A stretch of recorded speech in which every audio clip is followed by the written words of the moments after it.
पिंपळेश्वर महादेव मंदिराचा जमिनीचा प्रलंबित प्रश्न सुटला, मुख्यमंत्री फडणवीसांच्या हस्ते जमीन समर्पित. पिंपळेश्वर महादेव मंदिराच्या जमिनीचा अनेक वर्षांपासून प्रलंबित असलेला प्रश्न अखेर मार्गी लागला आहे. मुख्यमंत्री देवेंद्र फडणवीस यांनी ठाणे येथे मंदिराची संपूर्ण जमीन पिंपळेश्वर महादेवाला समर्पित केल्याची घोषणा केली. यामुळे भाविकांच्या प्रदीर्घ संघर्षाला पूर्णविराम मिळाला आहे. कार्यक्रमाच्या सुरुवातीला मुख्यमंत्री फडणवीस यांच्या हस्ते मंदिरात विधिवत महापूजा करण्यात आली. त्यानंतर भक्त मंडळाच्या वतीने त्यांचा भव्य सत्कार करण्यात आला. यावेळी बोलताना मुख्यमंत्री म्हणाले, महसूल आणि उद्योग विभागाच्या सकारात्मक सहकार्यामुळे हा प्रश्न सुटला. यात सर्व महादेव भक्तांचा विजय झाला आहे. उपमुख्यमंत्री एकनाथ शिंदे, सुनेत्रा पवार व मंत्रिमंडळातील सर्व सहकाऱ्यांच्या प्रयत्नांमुळे हे पवित्र कार्य पूर्ण झाले आहे. मात्र आम्ही केवळ निमित्त मात्र आहोत. जे कार्य करायचे असते ते महादेवच करवून घेतात. मुख्यमंत्र्यांनी पुढे सांगितले, या मंदिराला मोठा ऐतिहासिक वारसा लाभला असून तोच सुवर्ण इतिहास पिंपळेश्वर महादेवाला पुन्हा प्राप्त करून देण्याचे काम शासन करणार आहे. खासदार डॉक्टर श्रीकांत शिंदे आणि आमदार रवींद्र चव्हाण यांनी मांडलेल्या मंदिर परिसर विकासाच्या सर्व मागण्या प्राधान्याने पूर्ण केल्या जातील, अशी ग्वाहीही त्यांनी दिली. या कार्यक्रमाला उद्योगमंत्री उदय सामंत, आमदार किसन कथोरे, कुमार आयलानी, सुलभा गायकवाड, राजेश मोरे, माजी खासदार कपिल पाटील, माजी मंत्री जगन्नाथ पाटील, जिल्हाधिकारी डॉक्टर श्रीकृष्ण पांचाळ, कल्याण डोंबिवली महानगरपालिका आयुक्त अभिनव गोयल, मंदिराचे विश्वस्त व पंचक्रोशीतील हजारो भाविक उपस्थित होते. ब्युरो रिपोर्ट, जनादेश. आपली माणसं, आपला देश. पाहत रहा जनादेश. दिव्यात शिवसेना उद्धव बाळासाहेब ठाकरे पक्षाचे अनोखे गटर पूजन आंदोलन. दिवा शहरातील नालेसफाईची कामे अद्यापही अपूर्ण असल्याने नागरिकांना जलदतरणाचा सामना करावा लागू शकतो. ठाणे महानगरपालिका प्रशासनाचे लक्ष वेधण्यासाठी शिवसेना उद्धव बाळासाहेब ठाकरे पक्षाच्या वतीने दिव्यात अनोखे गटर पूजन आंदोलन करण्यात आले. कल्याण लोकसभा संपर्क प्रमुख गुरुनाथ खोत व कल्याण जिल्हा प्रमुख अभिजित सावंत यांच्या मार्गदर्शनाखाली कल्याण ग्रामीण विधानसभा उपजिल्हा प्रमुख ॲडव्होकेट रोहिदास मुंडे आणि दिवा शहर प्रमुख सचिन पाटील यांच्या नेतृत्वाखाली हे आंदोलन पार पडले. दिवा परिसरातील अनेक नाले व गटारांची सफाई अद्याप अर्धवट अवस्थेत असून पावसाळ्यात मोठ्या प्रमाणावर पाणी साचण्याची शक्यता निर्माण झाली आहे. विशेष म्हणजे दिवा शहरातील नाले सफाईसाठी सुमारे 1,60,00,000 रुपयांची तरतूद करण्यात आली असतानाही प्रत्यक्षात अपेक्षित कामे झालेली नसल्याचा आरोप आंदोलनकर्त्यांनी केला. ज्यांनी सांगितलं ना 80% गटर सफाई झाली, त्याला हाणून इथे गटरात बसवा, म्हणजे त्याला दिसेल की नाले सफाई किती झाली. आज 1,60,00,000 रुपये जी निधी दिली ती कुठे गेली? कोणाच्या टक्केवारीसाठी निधी काढली गेली? कोणाच्या खिशात जाणार आहे? ह्याचा पहिले चौकशी महापालिकेने केली पाहिजे. आज आपण बघाल की 80% जर नाले सफाई झाले, मग हे काय आहे? आज दिव्यात नाले सफाई, सगळे नाले चेक करा तुम्ही. फक्त वरवरती पिशव्या काढायचं काम करतात. खालचा गाल काढणार कोण? तुम्ही गाल काढला नाही तर तो पाणीचा निचरा होणार कसं?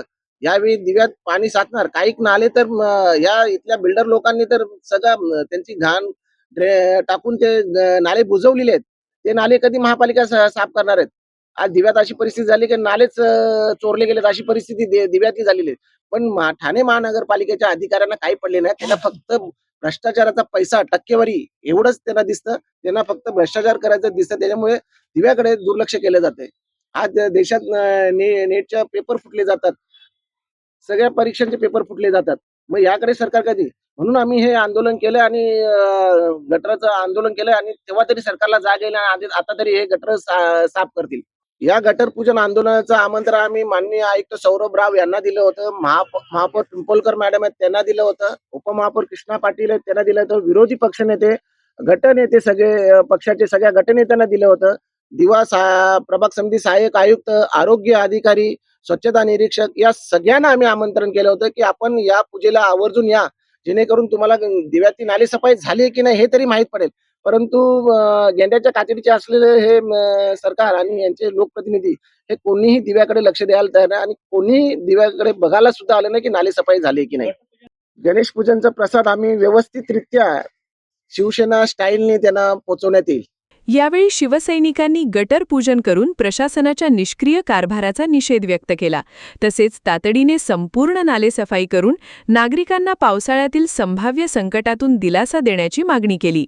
आंदोलनात कल्याण जिल्हाप्रमुख अभिजित सावंत, जिल्हा सचिव भैयासाहेब पाटील, उपजिल्हाप्रमुख ॲडव्होकेट रोहिदास मुंडे, कल्याण ग्रामीण विधानसभा संघटिका योगिता नाईक, शहर प्रमुख सचिन पाटील, उपशहर प्रमुख मारुती पटेलकर, विभाग प्रमुख योगेश निकम, संजय जाधव यांच्यासह उपविभाग प्रमुख, शाखा प्रमुख संतोष कदम, उमेश भानसे, शशिकांत कुंभारगण, विलास उतेकर, तुषार सावंत, उपशाखा प्रमुख, गटप्रमुख आणि मोठ्या संख्येने शिवसैनिक उपस्थित होते. ब्युरो रिपोर्ट, जनादेश. आपली माणसं, आपला देश. पाहत रहा जनादेश. ठाणे महानगरपालिकेचे मालमत्ता कर म्हणजेच प्रॉपर्टी टॅक्स भरण्याचे आवाहन. सन 2022-23 या आर्थिक वर्षाचे मालमत्ता कराचे म्हणजेच प्रॉपर्टी टॅक्सचे बिल ठाणेकर करदात्यांना महापालिकेमार्फत आर्थिक वर्षाच्या सुरुवातीस म्हणजेच माहे एप्रिल 2022 मध्ये देण्यात आलेले आहे. तथापि अद्यापही काही करदात्यांनी मालमत्ता कर महापालिकेकडे जमा केलेला नाही. सध्या आर्थिक वर्षाचा अंतिम टप्पा सुरू झाला आहे. मालमत्ता कर वसुलीसाठी महापालिकेतर्फे कडक कारवाई हाती घेण्यात आली आहे.